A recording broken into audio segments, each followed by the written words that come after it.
मैं ब्रिकेश मिश्रा। दोस्तों, आज हम बात करने वाले हैं बेरोज़गारी के बारे में।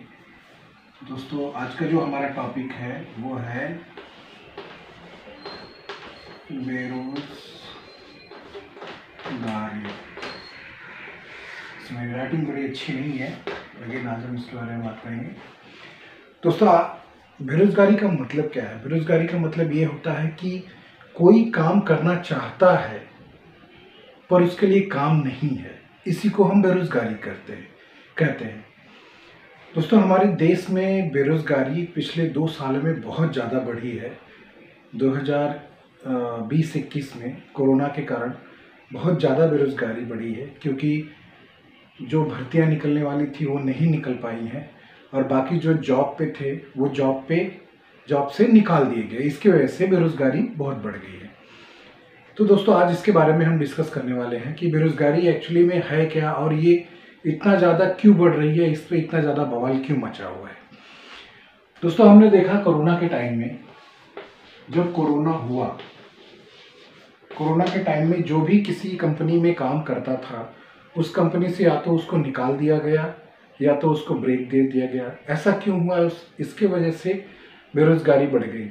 रीज़न क्या था कि जब कंपनी के पास प्रोडक्शन ही नहीं होगा, कंपनी किसी को माल बेचेगी ही नहीं, तो ऑब्वियसली है कि वो पेमेंट दे नहीं पाएगी। पेमेंट नहीं देगी तो फिर क्या करेगी? लोगों को निकालेगी। यही काम रह गया, यही काम हुआ। लेकिन इसका मतलब ये नहीं है, अगर आपके पास वर्कर्स हैं, 2 साल का ये इशू था, वर्कर्स हैं, उनको रखे रहते, उनको निकाले नहीं रहते, उनको आधी सैलरी पे काम करवाए होते, तो बेरोज़गारी उतना खास बढ़ती नहीं रह जाती थी। दोस्तों, एक्चुअली आज का जो हमारा मुद्दा है कि हमारे गांव में, हमारे यूपी में जो गांव एरिया है उस साइड में बेरोज़गारी ज़्यादा क्यों बढ़ गई। उसका रीज़न ये है कि मोस्टली गांव में जो लोग हैं वो लोग ज़्यादातर बिलीव करते हैं गवर्नमेंट सर्विस पे, मीन्स सरकारी नौकरी पे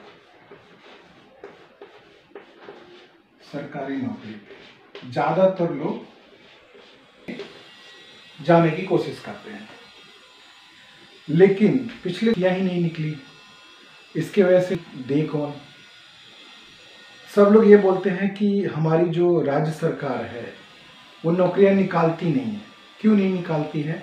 उसके पीछे और भी कुछ रीजन होते हैं। क्योंकि अगर राज्य सरकार पहले से ही कर्ज में है तो वो उतनी ज़्यादा भर्ती नहीं निकाल पाएगी। क्यों? क्योंकि वो अपना डेप्थ देखेगी कि अपने जो भी जनता का जो भी प्रोवाइड करना है वो देखेगी कि और ज़्यादा लोगों की भर्तियाँ करेगी। ज़्यादा लोगों की भर्ती करेगी तो सबको सैलरी देनी पड़ेगी। जो पहले के लोग हैं उनकी ही सैलरी आधी हुई है। इसके वजह से यूपी और बिहार साइड में जो भी स्लम एरिया, जो भी गांव एरिया था, उसमें तो दोस्तों, लोगों का कहना ये था कि 2020-21 में सरकारी नौकरियां ज़्यादा क्यों नहीं निकली। उसके पीछे बहुत सारे रीज़न थे।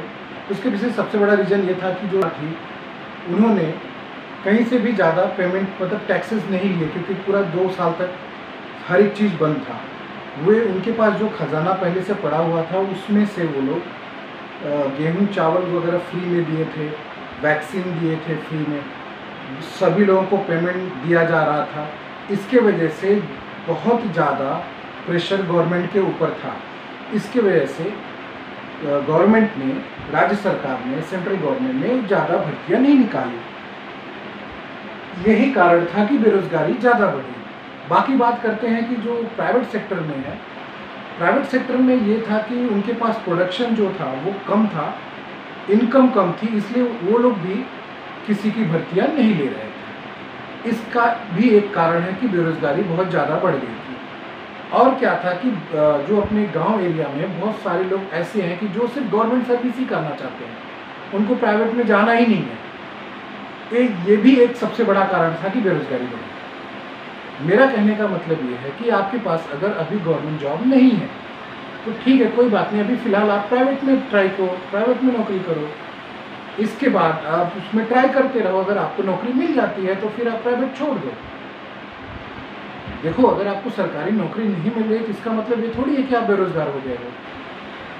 मेरा कहने का मतलब है कि यूपीएससी में अगर ये 100 लोगों की जगह रहेगी तो 10 लाख लोग ट्राई करते हैं, तो ये तो ज़रूरी नहीं है कि आप 10 ही लाख लोग को नौकरी मिल जाएगी, 100 ही लोगों को मिलेगी।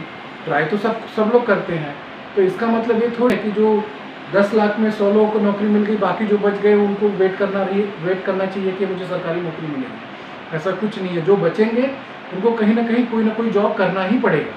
अगर आप काम करना चाहते हैं तो आपको नौकरी भी मिलेगी। आप खुद का बिजनेस कीजिए, किसी के ऊपर कोई ब्लेम नहीं कर सकता कि मैं बेरोजगार हूँ, गवर्नमेंट की वजह से मैं बेरोजगार हूँ, ऐसा कुछ भी नहीं होता। अगर आप बेरोजगार हो तो ये आपकी कमी है, काम की कहीं भी कमी नहीं है। काम आप करना चाहते हो तो आपको काम जरूर मिलेगा। नहीं कुछ मिल रहा है तो आप छोटा मोटा बिजनेस कीजिए, उससे थोड़ा आप आगे बढ़िए, फिर बाद में बड़ा बिजनेस करना है। देखिए, बेरोजगारी जो है वो गवर्नमेंट से कोई लेना देना नहीं है। हाँ, ये है कि गवर्नमेंट अगर नहीं निकाल रही है भर्तियाँ, नहीं कर रही है, तो हाँ, ये गवर्नमेंट की सबसे बड़ी गलती है। लेकिन गवर्नमेंट के ऊपर भी डेप्थ रहता है। बोलते हैं कि हम हर एक चीज़ गवर्नमेंट पे ब्लेम नहीं कर सकते, कुछ हमारी भी गलतियाँ होती हैं। सब लोग पुलिस की नौकरी नहीं कर सकते, कुछ लोग कर सकते हैं। हाँ, भर्तियाँ नहीं निकले 2 साल तक, ये गवर्नमेंट की कमी है। हाँ, उसमें एक बात और हुआ रहेगा, किसी की एज बढ़ गई रहेगी, वो अप्लाई नहीं कर सकता 2 साल तक, तो गवर्नमेंट को ये चाहिए कि 2 साल एक्सटेंड करे, एज को एक्सटेंड करे, जिससे सबको मौका मिले भर्ती के लिए। सभी लोग जिसको गवर्नमेंट में जाना है वो अप्लाई कर सकते हैं। इसके वजह से 2 साल 3 साल जिसका एज ख़त्म होने वाला है, उनको एज में रियायत देना चाहिए गवर्नमेंट को। तो दोस्तों, ये रही बेरोज़गारी के बारे में बात। बेरोज़गारी जो है वो तो है, 2021-22 में बेरोज़गारी थोड़ी बढ़ी है। गवर्नमेंट को चाहिए कोई एक साधारण हल निकाले, जिसके वजह से बेरोज़गारी कम हो। दोस्तों, वीडियो अच्छी लगी तो उसको लाइक कीजिए, शेयर कीजिए और सब्सक्राइब